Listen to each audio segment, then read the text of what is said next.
Bismillahirrahmanirrahim. Assalamualaikum warahmatullahi wabarakatuh.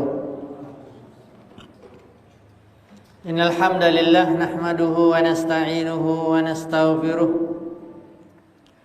Wa na'udzu billahi min shururi anfusina wa min sayyiati a'malina. May yahdihillahu fala mudilla lahu wa may yudlil fala hadiyalah. Asyhadu an la ilaha illallah wahdahu la syarika lahu wa asyhadu anna Muhammadan abduhu wa rasuluh. Ya ayyuhalladzina amanu taqullaha haqqa tuqatih wa la tamutunna illa wa antum muslimun. Amma ba'du fa inna asdaqal hadithi kitabullah wa khairul huda huda Muhammadin sallallahu alaihi wa ala alihi wa sallam. Syarrul umuri muhdatsatuha fa inna kulla muhdatsatin bid'ah wa kulla bid'atin dhalalah wa kulla dhalalatin finnar. Ma'asyiral muslimin wal muslimat, jemaah Masjid Al-Amanah di Gunung Tua, Sumatera Utara, yang mudah-mudahan senantiasa kita semua diberikan oleh Allah Subhanahu wa taala kekuatan untuk selalu menuntut ilmu, untuk selalu hadir di majelis ilmu, karena Rasulullah sallallahu alaihi wasallam telah memberikan motivasi kepada seluruh umat Islam, dan itu adalah tujuan kita semua umat Islam di dunia ini adalah untuk masuk surga Allah Subhanahu wa taala. Apapun status sosial kita, apakah kita seorang pejabat, pedagang, bisnis, petani, dan yang lainnya, atau bekerja di kantor, maka semua kita memiliki tujuan yang sama insyaallah taala untuk masuk ke dalam surga Allah di akhirat. Jannatun tajri min tahtil anharu khalidina fiha abada. Dan di antara jalan untuk mendapatkan surga Allah Subhanahu wa taala adalah dengan menuntut ilmu, dengan belajar agama, hadir di majelis ilmu, baik secara langsung di kajian-kajian di masjid atau di halaqah-halaqah ilmu, atau mungkin bagi yang berhalangan, yang memiliki semangat dalam menuntut ilmu, adanya televisi dakwah sunnah, adanya radio-radio sunnah yang juga sering merelay kajian secara langsung ataupun siaran ulang. Ya, ada kajian berupa tema-tema tertentu, ada kajian-kajian kitab para ulama-ulama ahlus sunnah wal jamaah, ulama salaf terdahulu. Ya, begitu juga dengan cara membaca, rajin membaca, ya, baca kitab-kitab para ulama kita, nasihat-nasihat mereka. Dan ini adalah dalam rangka untuk kita mengamalkan hadis Nabi sallallahu alaihi wasallam yang Rasulullah SAW bersabda, "Man salaka tariqan yaltamisu fi ilman, sahalallahu lahu bihi tariqan ilal jannah." Barang siapa yang berjalan menempuh perjalanan untuk menuntut ilmu, mempelajari agama Allah, mendalami ilmu agama Islam, maka Allah Subhanahu wa taala memberikan balasan. Apalagi di dalam perjalanan menuntut ilmunya menghadapi kesulitan-kesulitan,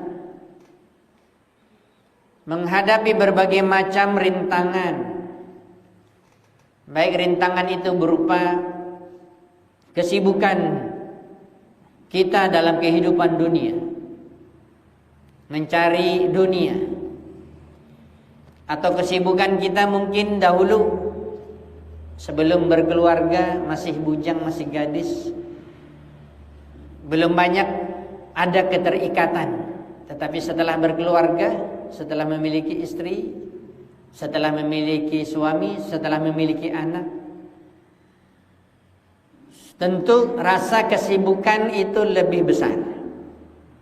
Ini luar biasa nasihat dari Syekh Abdul Razak hafizahullah taala ketika saya masih kuliah di Universitas Islam Madinah.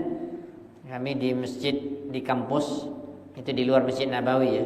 Di Masjid Nabawi saya juga ikut halaqah hadis bersama ayah beliau yaitu Syekh Abdul Muhsin, kitab hadis Sunan Nasai dan dulu Sunan Ibnu Majah, Sunan Abu Daud. Ya, dan juga ada halaqah-halaqah beliau di masjid kampus dan juga ada di sekitar tempat tinggal beliau di masjid-masjid sekitar rumah beliau, Syekh Abdul Razak, dan pernah menyampaikan nasihat yang sangat berharga yang saya masih teringat sampai sekarang. Ya, beliau mengatakan di hadapan kami para mahasiswa yang mempelajari ilmu agama di kota Nabi, ya, dan kita belajar hampir bisa dikatakan semuanya masih bujang, belum ada yang menikah. Ya. Kemudian beliau mengatakan apalagi di akhir-akhir mau tamat, maka beliau mengatakan ayuhat talabah, wahai para penuntut ilmu. Ini dia nasihat beliau yang sangat berharga. Wahai para penuntut ilmu, kalian bersungguh-sungguhlah menuntut ilmu di sini. Ya, kalian mendapatkan orang-orang yang berilmu. Kalian masih sendiri. Kalian masih bisa konsentrasi dalam menuntut ilmu dan tidak ada yang mengganggu kalian. Tidak ada yang disibukkan dengan anak dan istri. Tidak ada juga disibukkan mungkin menambah income pekerjaan-pekerjaan karena ada beasiswa. Maka mereka mengatakan, ingat perkataan saya, kata Syekh Abdul Razak, nanti kalian akan rasakan ketika kalian bersantai-santai menuntut ilmu di sini, kalian tidak semangat atau tidak serius atau malas, ya, atau mencukupkan hanya belajar di kampus saja, tidak mau hadir di halaqah di luar. Beliau mengatakan nanti kalian akan rasakan ketika kalian tamat, kalian pulang ke negara kalian masing-masing, karena di hadapan para mahasiswa dari seluruh negara. Ya, kalian sampai di negeri kalian dan kalian akan terjun dakwah dan kalian juga akan berkeluarga, rasanya nggak akan mungkin sempat lagi menambah hafalan Al-Quran. Tidak akan mungkin lagi mau nambah-nambah hafalan hadis. Tidak akan mungkin lagi untuk memperdalam ya ilmu agama seperti di sini. Lagipun kalian pulang pun kalian yang akan menyampaikan ilmu. Maka kata beliau kesempatan. Ya, jangan sia-siakan. Setelah pulang baru terasa. Tapi saya selalu mengatakan alhamdulillah. Ya, saya juga banyak berdoa kepada Allah ketika masih di sana, juga di dalam perjalanan-perjalanan safar yang mudah-mudahan dikabulkan oleh Allah Subhanahu wa taala. Da'watul musafir mustajabah, doanya orang yang musafir kata Nabi SAW dikabulkan. Saya selalu berdoa agar tidak pernah berhenti menuntut ilmu.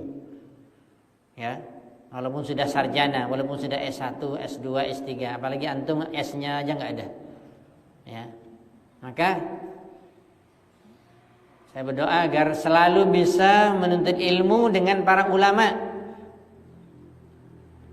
Selesai, nggak ada lagi bisa ke menuntut ilmu seperti di kampus. Tidak bisa lagi duduk dia hadir di majelis ilmu di halaqah Masjid Nabawi setiap hari. Pulang, itu pun kalau masih dapat kesempatan, Allah berikan kesempatan dapat umroh, dapat sekali-sekali hadir juga di majelis ilmu di Masjid Nabawi sambil-sambilan dari maghrib sampai isya, dan tidak sempurna, sedikit saja. Maka ya, alhamdulillah Allah memberikan taufik dalam doa. Ya, Allah Subhanahu wa taala berikan kita masih dapat belajar menuntut ilmu, ya. Dan alhamdulillah sebagian saudara-saudara kita yang ada di Jawa, di Jakarta ataupun di mana, yang mereka alhamdulillah diberikan kelebihan harta oleh Allah Subhanahu wa taala, mereka orang-orang yang kaya, ya. Mereka bermanhaj salaf, mengikuti pemahaman salaf, akidah Ahlus Sunnah wal Jamaah. Ya, lalu mereka memanfaatkan ini kesempatan, ya, para penuntut ilmu, para asatizah untuk menambah ilmu mereka, maka diundanglah ya, para masyayikh dari luar negeri, murid-murid Syekh Albani, dulu Syekh Ali Hasan, ya, Al-Halabi Al-Asari rahimahullah taala, Syekh Musa Ali Nasar rahimahullah taala, masih ada Syekh Mashhur Hasan Ali Salman, itu kemarin baru ngisi di Jakarta akhir Desember kemarin, tapi saya tidak sempat hadir, ada kesibukan juga, ya. Ada murid-murid Syekh Albani yang lain, ada juga masyayikh dari Madinah, Syekh Ibrahim Ruhaili sering ke Pekanbaru juga di Jawa, ada Syekh Salim Sulaiman Ar-Ruhaili, ada beberapa masyayikh. Dan ini saya rasakan, kita daurah seminggu intensif, pagi 7:30 paling istirahat break, kemudian nyambung sampai zuhur istirahat, kemudian salat zuhur, makan istirahat, kemudian sampai asar nyambung lagi sampai maghrib ada break sedikit, maghrib salat maghrib, kemudian setelah maghrib nyambung lagi, nanti setelah salat isya nyambung setelah isya sampai jam 9 malam selama 7 hari, ya, tidak putus, intensif. Dan ini yang kita rasakan, tambahan ilmu, dan itu pun kadang-kadang kita dapat hanya sekali setahun, ya. Tapi kita masih bersyukur kepada Allah Subhanahu wa taala adanya kemudahan yang Allah berikan kepada kita. Ya. Saya tidak mengatakan tentang diri saya, tetapi para masyayikh yang datang dari jauh, dari negeri Saudi, dari negeri-negeri Timur Tengah, atau dari Yordania, yang mereka mengadakan perjalanan yang panjang, safar yang capek badan mereka, bahkan mereka sakit di dalam perjalanan mereka sampai, bahkan saya mendapatkan sebagian para masyayikh itu sakit mereka, tapi ketika ngisi daurah mereka sehat. Karena jiwa mereka, karena kekuatan hati mereka, mereka menginginkan menyampaikan kebaikan, dan mereka mengetahui bahwa ini adalah kesempatan pahala yang besar. Ya, sayang kalau seandainya kita sama dengan kami, kalau misalnya kami di Pekanbaru, datangnya masyayikh ke Pekanbaru, atau misalnya di Jawa, sayang kalau sudah ada para masyayikh kita bisa hadir, lalu kita tidak mau hadir. Kedatangan mereka 1 tahun sekali, itu pun kalau iya, ya. Kemudian kita tidak hadir, kita tidak mau daftar untuk menuntut ilmu, menggali ilmu, dan hanya sepekan saja, ya, sangat disayangkan sekali. Dan mereka begitu jauh mengadakan perjalanan untuk kita, dan kita tidak mau menuntut ilmu. Sama juga saya katakan di sini, mohon maaf saya mengatakan, ya, kita mengadakan perjalanan yang panjang, capek, ya, dengan mobil, dengan perjalanannya juga yang panjang sampai ke sini, ya, sangat disayangkan sekali kalau seandainya antum tidak semangat menuntut ilmu, ya, antum di daerah antum sendiri datang, ya, dan tinggal menaik kendaraan. Masya Allah, saya mendengarkan juga beberapa ikhwan-ikhwan kita, saudara-saudara kita, bisa kita katakan kalah semangat kita yang di Sumatera. Ikhwan-ikhwan yang di Sumatera dalam menuntut ilmu dibandingkan dengan kawan-kawan yang ada di Jawa. Mereka berada di pegunungan, mereka berada di desa-desa yang jauh, tapi mereka kalau ada kajian datang, hujan-hujan pun datang. Masya Allah, kemarin kita ngisi di masjid apa di Subuhun, Masjid Raudatul Jannah. Itu saya tanya kepada bapak itu baru ngaji, itu semangat, Masya Allah, sering bertanya juga, dan pertanyaannya bagus. Lalu saya tanya, Bapak, itu pas hujan kemarin itu lebat dan berhenti, dah sempat berhenti. Bapak di mana tinggal Pak? Dekat dari sini. Enggak jauh Ustaz katanya. Berapa? 13 kilo. Ya, itu udah jam 9:30. Dia akan pulang lagi ke tempatnya. Ya, semangat. Saya ngisi juga ada kajian rutin di Bengkalis, di Sungai Pakning. Kalau nyebrang itu sudah Bengkalis Kepulauan Riau, udah di lautan itu. Ya, dari Pekanbaru 4 jam naik mobil. Ada bapak itu sudah tua. Saya tahu bahwa umurnya sudah hampir 60 tahun. Putih jenggot, rambut juga sudah putih. Anak-anaknya merantau. Dan saya sampai langsung ke rumahnya kemarin pas liburan datang. Ya, dia ngajak juga ke rumah di Bengkalis itu. Dari kota Bengkalis itu jauh, mungkin 1 jam baru nyampe ke tempat dia. Lalu kalau ngaji, ikut kajian di Sungai Pakning itu kan nyebrang, naik kapal Roro. Itu 45 menit. Kapal Roro itu setiap 1 jam. Kalau udah penuh terlambat harus nunggu sejam yang berikutnya. Ya, kajian saya setelah maghrib sampai 8:30 setelah isya. Lalu saya lihat dia termasuk yang rajin ngaji bapak ini. Menulis juga, bertanya juga. Lalu saya Lalu dia sempat tanya sama saya, kalau Ustaz, kalau pulang kajian dari Sungai Pak Aning ini jam 9, kira-kira sampai di rumah jam berapa? Jam 1 malam, saya bilang. Ya, kami balik pulang lagi karena enggak nginap, sampai di rumah jam 1 malam. Ya, kalau Bapak, saya mungkin jam 12 sampai katanya. Padahal dekat. Cuman ya mengantri Kaparoro, kemudian sampai di sana ngambil lagi motornya yang diparkir, kemudian jalan lagi, itu sudah jam 10 malam. Dan tempat dia tuh jauh, agak ke kampung. Ya. Tapi subhanallah, kita mendapatkannya ada orang-orang yang seperti ini, semangat dalam menuntut ilmu. Ya, jangan kita kalah dengan mereka. Kenapa bisa ada timbul semangat kita di dalam menuntut ilmu? Itulah yang dikatakan oleh para ulama, mesti kita mempelajari hadis-hadis Nabi, bahkan ayat-ayat Al-Quran berkaitan dengan fadail, keutamaan menuntut ilmu agama. Karena kita memang fitrahnya manusia ini ingin diberikan ganjaran, gak mau capek begitu saja. Maka Allah Subhanahu wa taala tidak menyia-nyiakan, ya, jerih payah kita dalam menuntut ilmu. Allah berikan balasan, bahkan balasan yang terbaik, yaitu surga Allah Subhanahu wa taala. Ya, dengan perjalanan yang jauh, dengan menghabiskan duit, ya, dengan membuat istirahat yang kurang, ya, bahkan meninggalkan keluarga, dan kita dapatkan itu. Ya, sebagian kawan-kawan itu ada yang masya Allah semangatnya, bahkan dia mengatakan, saya ingin belajar ke Yaman, Ustaz. Kenapa? Menuntut ilmu, belajar langsung kepada ulama. Terus istri dan anak tinggal sementara, ya, tapi tetap dikasih nafkah. Ini kan masya Allah, Allah Subhanahu wa taala berikan taufik orang-orang yang seperti ini terus menuntut ilmu. Dan menuntut ilmu tidak ada batasnya. Walaupun kita katakan seorang sudah mendapatkan strata pendidikan profesor sekalipun, ya, banyak karangan kitabnya, atau dia sudah doktor sekalipun, S2, S3 atau S1, dia tidak boleh berhenti menuntut ilmu. Bahkan saya selalu katakan, antum baca biografi Imam Bukhari yang mengarang Sahih Bukhari, ya, Imam Bukhari, beliau itu gurunya lebih dari 1000 orang. Gurunya lebih dari 1000 orang. Itu dia yang mencari gurunya. Sekarang guru sudah datang ke tempat kita, kita juga malas. Bagaimana kita bisa mendapatkan keutamaan menuntut ilmu, ya? Dan memang himmah, kata para ulama, himmah, semangat menuntut ilmu itu sudah bisa dikatakan sudah berkurang, bahkan hilang di sebagian diri kaum muslimin. Kenapa orang semangat pagi, siang dan malam, tidak mau berhenti bekerja mencari duit, bahkan capek. Bahkan kalau bisa ada umur pensiun, dia tidak mau pensiun. Kenapa? Dia tahu yang dia dapatkan. Dia tahu nominal yang dia dapatkan. Tapi sayang, yang dikejar ini dunia. Dan dunia pun dikejar, belum tentu didapatkan sesuai dengan keinginan kita. Bahkan banyak yang kita inginkan tidak yang kita dapatkan, tidak yang kita inginkan. Yang kita dapatkan tidak sesuai dengan yang kita inginkan.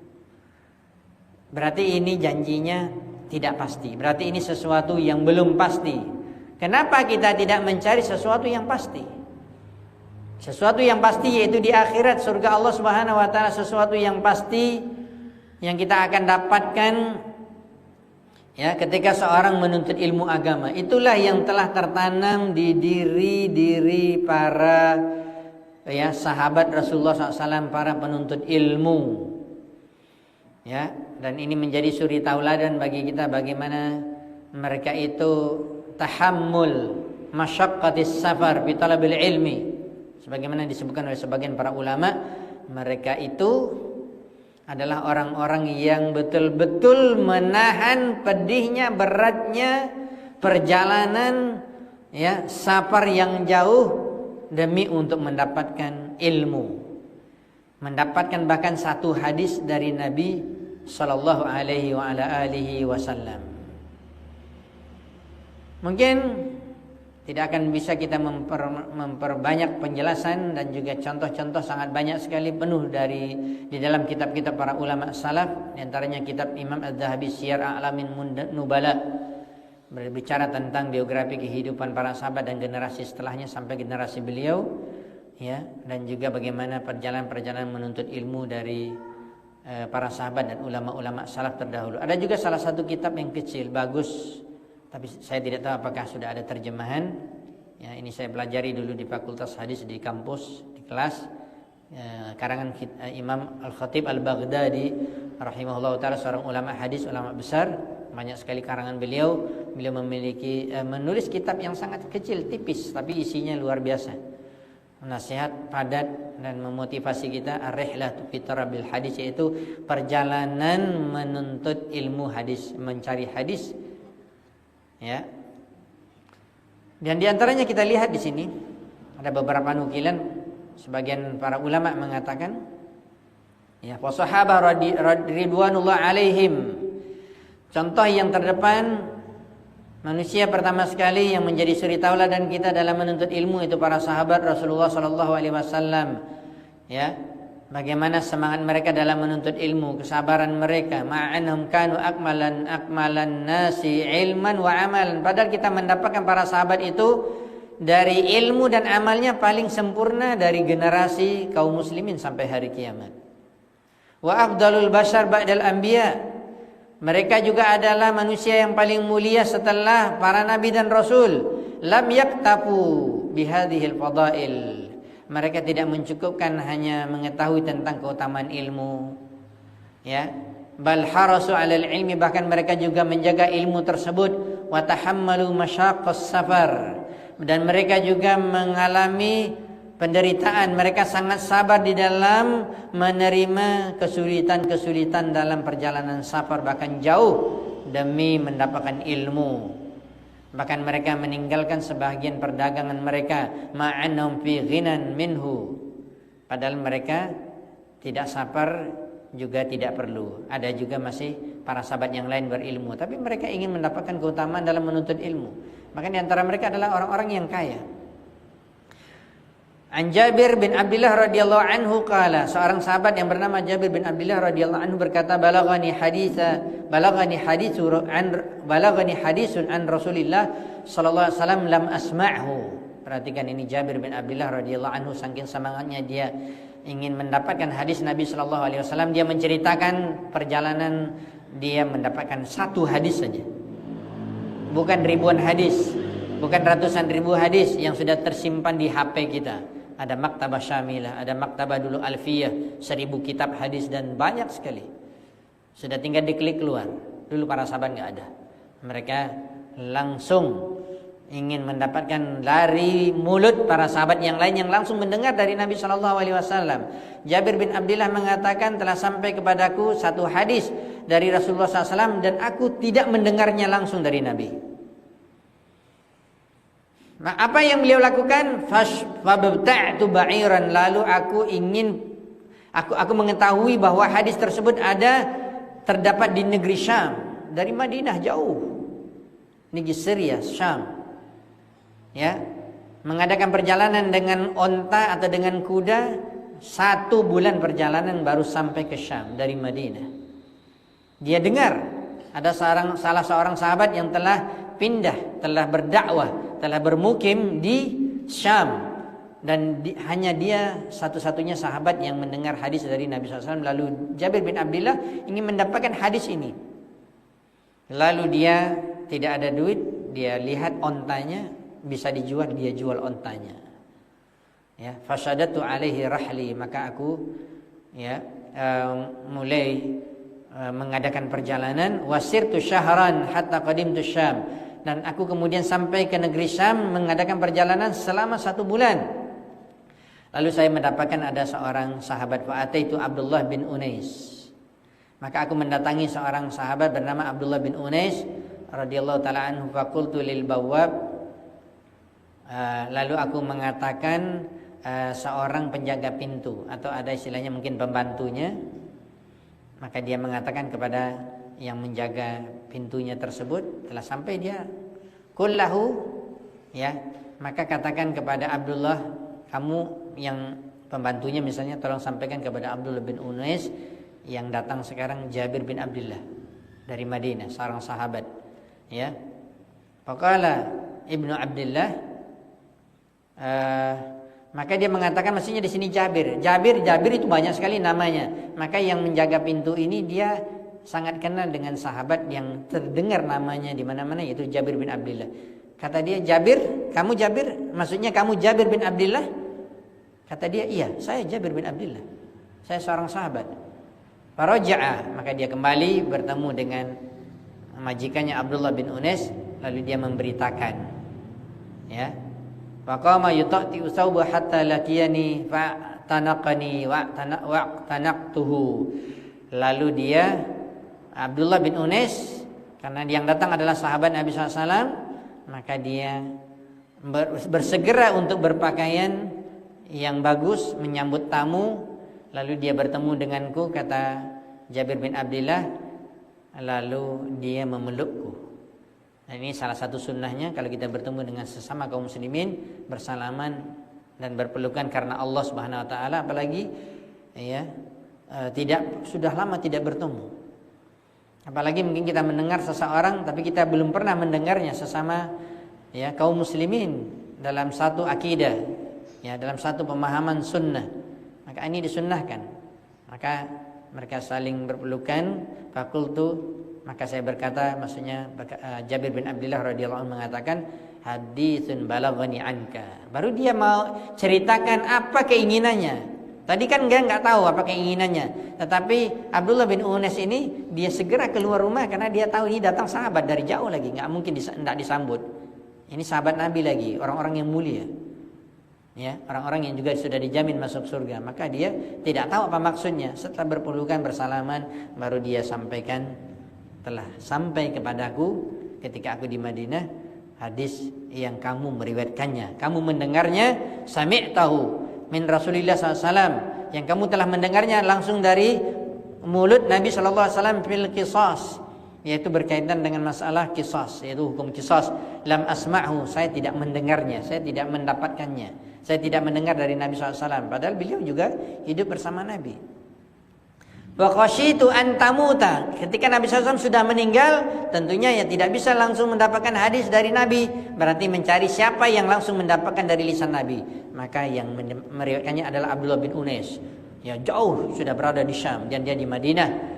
Maka dia mengatakan, saya tidak mendengar hadis ini dari Nabi SAW langsung, kamu mendengarnya, maka saya khawatir, fa khasyitu an tamuta au amutu qabla an asma'ahu. Saya khawatir ya, kamu duluan mati atau aku yang duluan mati meninggal dan aku tidak sempat mendengar hadis ini. Maka baru diucapkan oleh Abdullah bin Unais, aku telah mendengar Rasulullah SAW bersabda kaza kaza wa kaza. Ini luar biasa, ya. Makanya kalau kita lihat bagaimana luar biasanya perjuangan para salafus saleh dalam menuntut ilmu, tidak ada apa-apanya dengan kita. Apalagi kita, masya Allah, sekarang ada pesawat, ada kendaraan, mobil bisa laju. Dulu kuda, onta, berapalah kekuatan mereka lajunya, ya. Belum lagi panas padang pasir, belum lagi dulu masih ada begal-begal, perampok-perampok di jalan yang kadang-kadang ya habis dirampok, ya belum sampai ke tujuan menuntut ilmu. Dan ini banyak dialami oleh para sahabat, oleh para salafus saleh terdahulu. Di antaranya juga dikatakan, ya,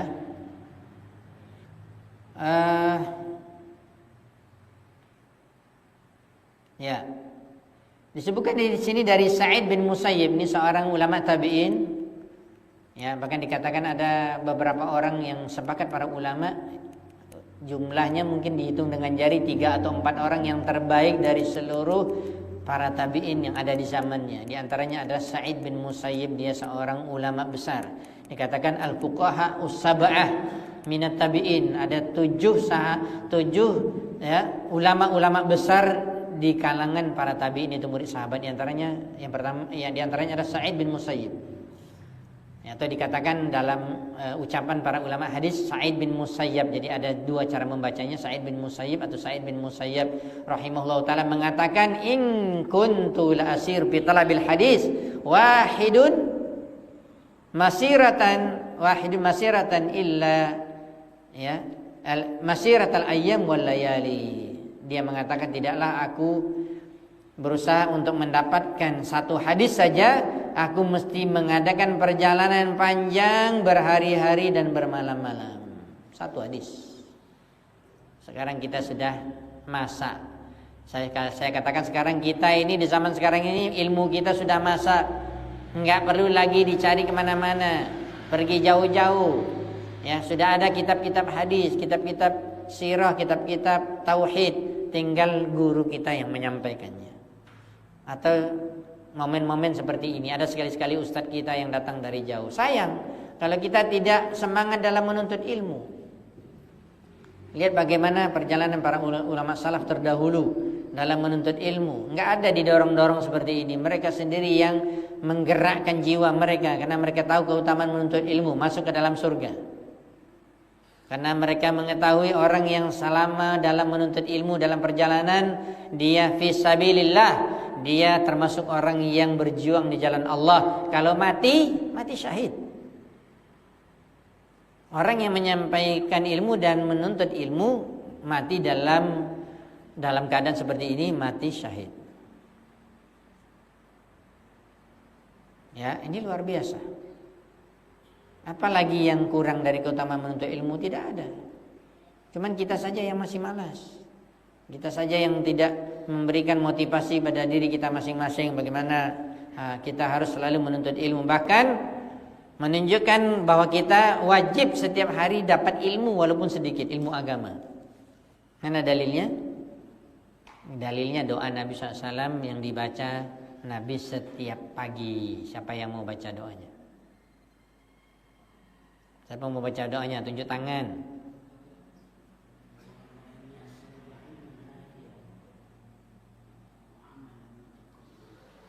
Warizqan thayyiban. Silakan. Diulangi. Allahumma inni as'aluka ilman nafi'an wa rizqan thayyiban wa amalan mutaqabbalan. Ya, ini tidak pernah ditinggalkan oleh Nabi zikir doa ini. Ya Allah, aku meminta kepadamu ilmu yang bermanfaat. Nabi saja sudah sumber ilmu, meminta ilmu kepada Allah. Di dalam Al-Quran dikatakan Rabbi zidni ilman. Ini perkataan para nabi. Sampai para ulama tafsir mengatakan menunjukkan keutamaan ilmu itu lebih besar daripada keutamaan harta, jabatan dan apapun yang ada di dunia ini. Tidak ada disebutkan di dalam Al-Quran Rabbi zidni fulus, tidak ada. Rabbi zidni kendaraan, Rabbi zidni sawah ladang sawit, tidak ada. Rabbi zidni ilman. Ya, Allahumma inni as'aluka ilman nafi'an. Silakan Pak berdua itu yang menjawab. Karena serentak tadi nangkat tangannya. Kecuali ada yang duluan. Ya. Ini Nabi SAW sendiri yang mencontohkan kita. Beliau yang terdepan. Ya. Dan tentunya beliau mendapatkan ilmu langsung dari Allah Subhanahu wa taala melalui perantaran malaikat Jibril. Kemudian begitu juga para sahabat ya, yang banyak hadir di majelis ilmu Nabi SAW. Mungkin kalau antum baca Sahih Bukhari, ada satu bab yang disebutkan oleh Imam Bukhari, adanya tabadul, adanya saling tukar menukar di antara para sahabat dalam menuntut ilmu di majelis ilmu Nabi SAW di Masjid Nabawi. Kenapa saling tukar menukar? Enggak dua-duanya hadir. Ini bertetangga, ini Umar bin Khattab dengan seorang sahabat. Lupa saya sahabat yang satu lagi. Disebutkan oleh Imam Bukhari dalam Sahih Bukhari dalam Kitabul Ilmi, pembahasan tentang judul ilmu. Ya, tabadul, saling bergantian. Umar bin Khattab radhiyallahu ta'ala sebagai kepala rumah tangga, begitu juga tetangganya sahabat sebagai kepala rumah tangga bertanggung jawab untuk mencari nafkah. Mereka tidak bisa hadir ketika ada majelis ilmu Nabi pada pagi hari. Tapi mereka enggak mau ya luput dari ilmu. Mereka menginginkan harus tahu dan mengetahui apa yang disampaikan oleh Nabi. Tapi ini tanggung jawab besar. Pemimpin rumah tangga wajib bekerja. Lalu kompromilah dua ini, sahabat sama sahabat, Umar sama sahabat sama tetangganya. Dia mengatakan, wahai fulan, ini kita mulai besok bertukaran. Besok saya bekerja. Ya, kamu masuk hadir di majelis Rasulullah, majelis ilmunya, tuntut ilmu, hafal hadisnya. Ya, atau kamu catat. Nanti ya, setelah kamu selesai, kamu pulang ke rumah kamu, saya pulang dari kerja, sampaikan yang kamu dapatkan. Besok gantian. Kamu bekerja, saya yang hadir di majelis ilmu Rasulullah SAW di Masjid Nabawi, saya akan hafal, saya akan dapatkan ilmu tersebut. Kamu bekerja, nanti kamu pulang kerja, saya sampaikan ilmu. Jadi nggak pernah tidak dapat ilmu. Begitu semangatnya para sahabat. Ya, jadi kita masya Allah ngomong-ngomong, ngaku-ngaku bermanhaj salaf, mengikuti Rasulullah SAW dan para sahabat, buktinya nggak ada. Hanya ngomong belaka. Sama dengan orang mengaku saya ahlus sunnah wal jamaah, tetapi nggak ngikuti sunnah, ya bohong. Ahlus sunnah artinya mengikuti sunnah Nabi. Al jamaah artinya jamaah para sahabat, mengikuti para sahabat.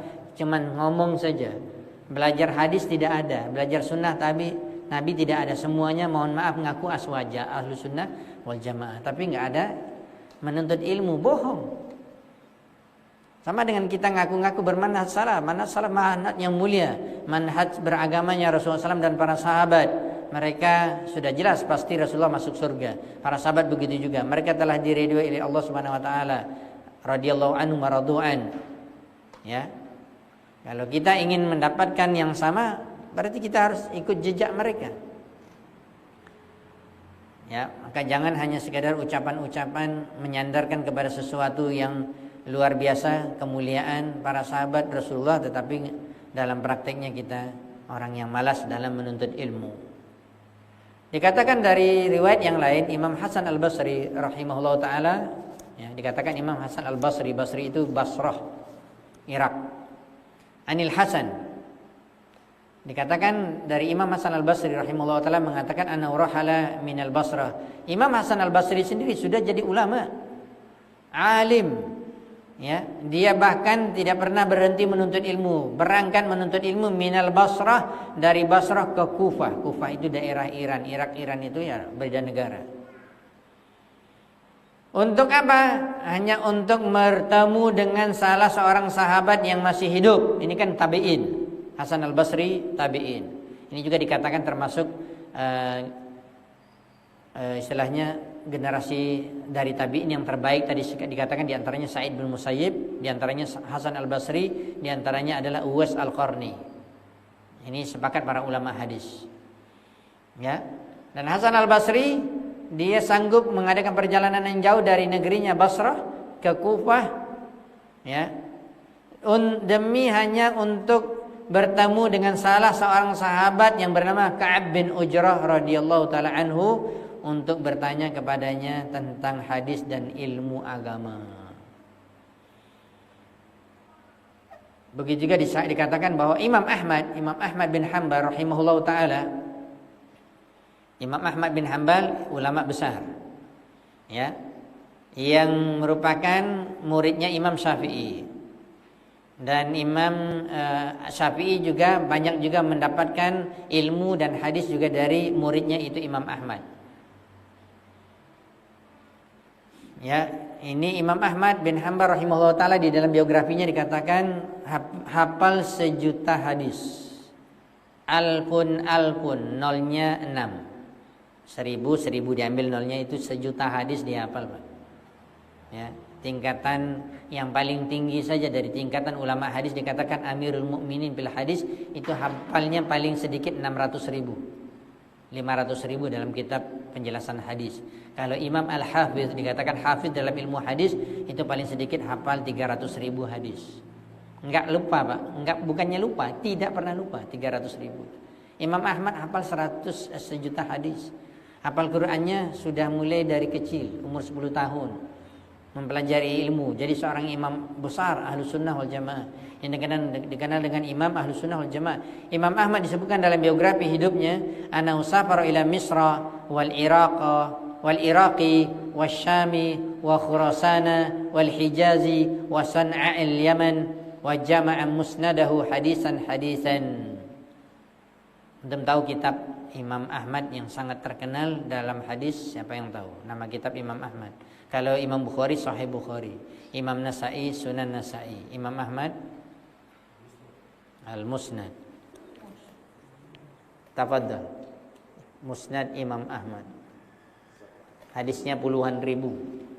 Ya, saya beli yang kitab masih tulisan-tulisan kecil ketika di Jamiah 6 jilid. Segini. Yang sudah diperiksa hadisnya oleh Syekh Ahmad Syakir, ulama hadis di Mesir, jadi 20 jilid segini. Di tahqiq hadisnya. Ya, Imam Ahmad dikatakan beliau mengarang kitab musnadnya itu Musnad Imam Ahmad, mengambil satu hadis puluhan ribu, Pak. Berapa lama itu? Bagaimana dia mendapatkan hadis tersebut? Dia safar ke Mesir, Irak, Syam, Khurasan, ini di Iran, Hijaz di negara Arab, San'a al-Yaman di Yaman, habis semualah negara Arab sama dia. Safarnya bukan kayak sekarang pesawat, bukan, kendaraan, hewan. Ya, belum lagi capek perjalanan, belum lagi bekal yang banyak, makanan ini segala macam, ya. Dan beliau juga seorang ulama hadis besar. Bahkan disebutkan di dalam biografi hidupnya, wa jama'a musnadahu arba'ina sanah. Masya Allah. Jadi kitab hadis Musnad Imam Ahmad tuh yang sekarang dicetak aslinya 6 jilid, yang sudah ditahqiq 20 jilid. Ya, itu beliau mengumpulkan hadis itu selama 40 tahun. Selama 40 tahun baru jadi kitab Musnad Imam Ahmad. Ini luar biasa. Walam yahda' lahu balun walam yartah lahu khatirun hatta atamau. Dia tidak tenang, dia tidak merasa tenang kalau tidak selesai dia mengumpulkan hadis-hadis Nabi. 40 tahun, Pak. Ya. Tidak berapa umurnya itu. Begitulah, karena keikhlasan dia dalam menuntut ilmu, semangat dia, ya, sabar di dalam perjalanan yang panjang, ya, capek dalam perjalanan, keletihan, bahkan sakit, tetapi Allah Subhanahu wa taala berikan balasan yang luar biasa. Makanya dikatakan oleh para ulama itu umurnya pendek, tetapi hakikatnya mereka itu umurnya sampai umur dunia ini enggak ada. Karena apa? Karena buku mereka dipelajari. Sahih Bukhari begitu banyak, di seluruh dunia ini mempelajari Sahih Bukhari. Sudah berapa tahun dia meninggal? Sudah ribuan tahun. Ya.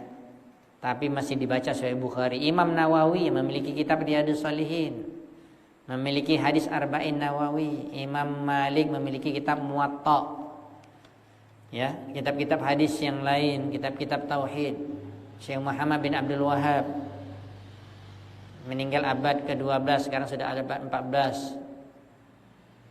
Kitabnya terus dipelajari di seluruh dunia. Berapa banyak pahalanya itu.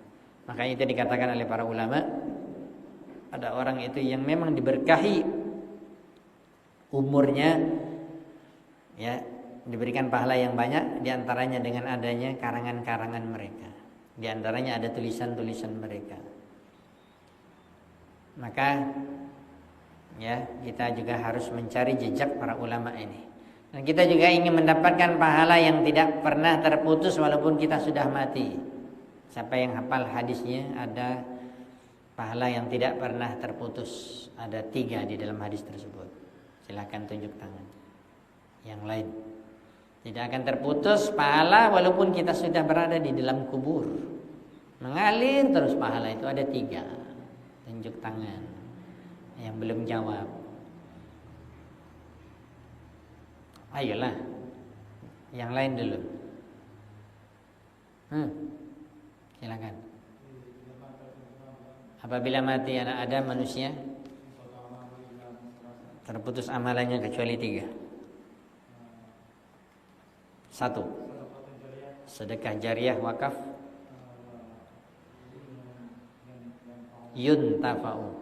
Tafa'u bihi, ilmu yang bermanfaat yang diambil dan diamalkan. Salihun yad'u lahu, dan anak yang saleh yang mendoakan orang tuanya. Yang mana yang hadisnya itu? Lafaz hadisnya kan 3. Yang mana tuh dari yang 3 itu bahasan kita? Kedua, apa tadi? Ilmu yang bermanfaat diajarkan. Ya, silakan, Pak. Fadhal.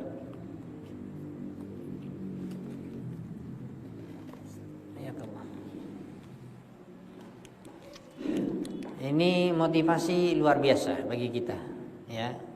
Banyak hadis-hadis Nabi, man dalla ala khairin kafa'ili, barang siapa menunjuki manusia kepada kebaikan, dia akan dapat pahala orang yang dia tunjuki. Ya, man sanna sunnatan hasanatan falahu ajru wa ajru man amila biha la yanqusu min ujurihim syai'a. Saya katakan ini luar biasa pahala. Kalau kita katakan ini multi level marketing yang syar'i, yang tidak pernah terputus pahalanya sampai tidak ada lagi dunia ini sampai kiamat. Ya, yaitu menyampaikan ilmu, masya Allah. Ya, para asatijah kita, para ustadz kita, para guru-guru kita mungkin yang ada di sini walaupun 1-2 orang, tapi mereka menyampaikan ilmu kepada anak kita, kepada kita, ada kajian itu, masya Allah dia borong pahala orang sekampung di sini. Ya, rugi kalau kita tidak ada yang mengajarkan agama di tempat kita. Maka itu sebenarnya motivasi, motivasi yang sangat kuat bagi kita untuk menyampaikan ilmu. Tentunya didahului dengan kita berilmu. Dan kita telah sampaikan tadi, jangan kita hanya menyampaikan ilmu tapi tidak menambah ilmu. Ini juga salah. Ada yang banyak ceramah kesana kemari, ya, tetapi nggak nambah ilmu. Ini nggak juga benar. Harus nambah ilmu. Apalagi kita yang sedikit ilmunya, maka kita wajib menuntut ilmu. Tidak ada kata berhenti menuntut ilmu. Ya, dan banyak kisah-kisah para sahabat Rasulullah SAW dan para ulama-ulama baik tabi'in atau atba'ut tabi'in dan yang lainnya, banyak sekali ulama-ulama hadis luar biasa.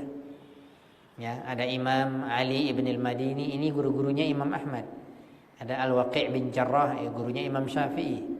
Ya, mereka juga mengadakan perjalanan-perjalanan yang sangat jauh dan panjang.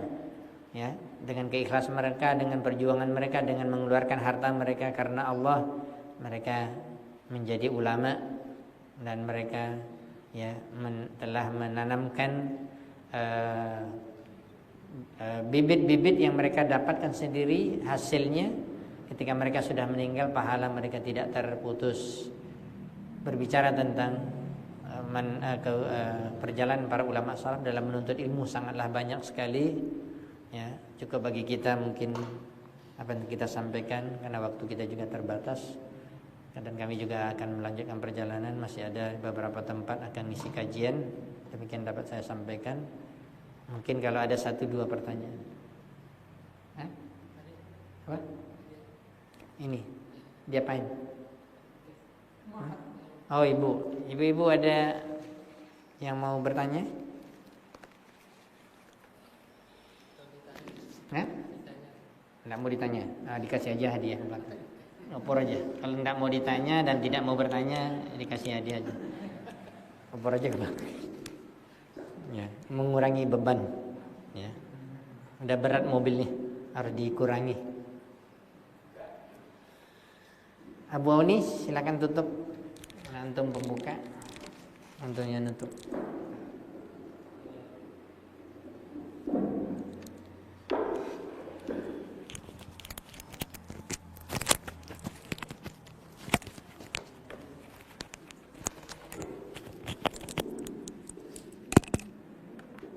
Jazakallahu khairan, kita ucapkan kepada guru kita Ustaz Heri Purnama Yarsi Hafizahullah Ta'ala yang sudah memaparkan kepada kita satu buah tema kisah para salaf dalam menuntut ilmu, dan mudah-mudahan ini menggugah iman kita dan tentunya menjadi penyemangat bagi kita. Kurang lebih 1 bulan lagi kita akan masuki bulan yang berkah, Syahrul Mubarak, yaitu Syahrul Ramadan.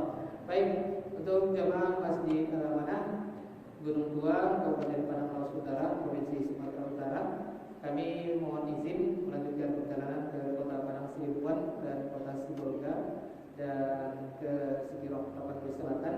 Insyaallah semoga perjalanan ini dimudahkan oleh Allah Subhanahu wa taala. Jazakumullah khair untuk jamaah Masjid Al-Amanah Gunung Tua dan juga pemirsa STV dimanapun berada. Baik, kita sama-sama tutup dengan kafaratul majelis. Subhanallah wa bihamdihi, asyhadu an la ilaha illa anta, astaghfiruka wa atubu ilaik. Wassalamualaikum warahmatullahi wabarakatuh.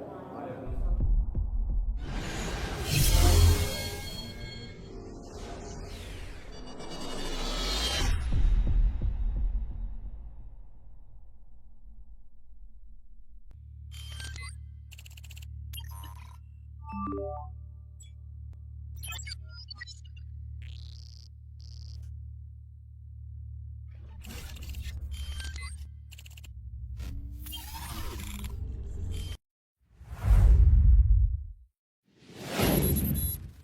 warahmatullahi wabarakatuh. Saudara-saudariku, para pemirsa Hasil TV dimanapun Anda berada, rahimani wa rahimakumullah. Semoga antum selalu berada dalam lindungan Allah Tabaraka wa Ta'ala. Dan semoga kesehatan, keberkahan, rahmat dan nikmat Allah Tabaraka wa Ta'ala selalu meliputi Anda semuanya. Ma'asyiral muslimin, ma'asyiral muslimat, dakwah merupakan sebuah tugas bersama dari umat Nabi kita tercinta Muhammad sallallahu alaihi wasallam. Allah tabaraka wa taala menyuruh kita untuk meninggikan agama Allah tabaraka wa taala dengan kemampuan yang kita miliki. Yang mampu dengan ilmunya, berdakwah dengan ilmunya. Yang mampu dengan tenaganya, berdakwah dengan tenaganya. Yang mampu menyumbangkan waktunya. Demikian juga yang mampu dengan hartanya, maka berdakwah dengan harta itu. Saudara-saudariku, para pemirsa Hasil TV dimanapun Anda berada, pada kesempatan yang berbahagia ini, saya mengajak Anda, pemirsa Hasil TV dimanapun berada, para pencinta Hasil TV dimanapun berada, untuk meringankan beban operasional yang dibutuhkan oleh Hasil TV di dalam mengemban suara dakwah yang agung ini. Mari infakkan sebahagian daripada yang Allah Tabaraka wa Ta'ala mudahkan kepada kita, dari apa yang Allah rezekikan kepada kita, guna kepentingan syiar dakwah melalui media-media, di antaranya adalah Hasil TV. Melalui Hasil TV, sangat banyak saudara-saudari kita kaum muslimin dan muslimat yang bisa mendapatkan dakwah di bumi yang sangat jauh, di negeri yang sangat terpencil. Bahkan tidak sedikit dari mereka yang mendapatkan hidayah kepada sunnah Rasulullah SAW melalui media Hasil TV yang kita cintai. Semoga apa yang antum berikan merupakan pembuka kebaikan, merupakan pembuka hidayah bagi saudara-saudari antum menuju jalan yang sesuai dengan sunnah Nabi kita tercinta SAW, sehingga di akhirat mendapatkan pahala bagaikan seorang yang di tangannya Allah Tabaraka wa Ta'ala bukakan hidayah kepada seseorang, seperti yang dikatakan Nabi kita tercinta SAW, la iyahdiyallahu bika rajulan wahidan khairun laka min humurin na'am. Sekiranya satu orang mendapatkan hidayah melalui dirimu, melalui usahamu, melalui apa yang telah engkau berikan, melalui apa yang telah engkau dakwahkan, maka itu lebih baik daripada unta merah. Sebagian para ulama mengatakan lebih baik daripada dunia dan perhiasannya. Sallallahu wasallam wa baraka wa an'am ala abdihi wa rasulihi Muhammad. Walhamdulillahi rabbil alamin. Assalamualaikum warahmatullahi wabarakatuh.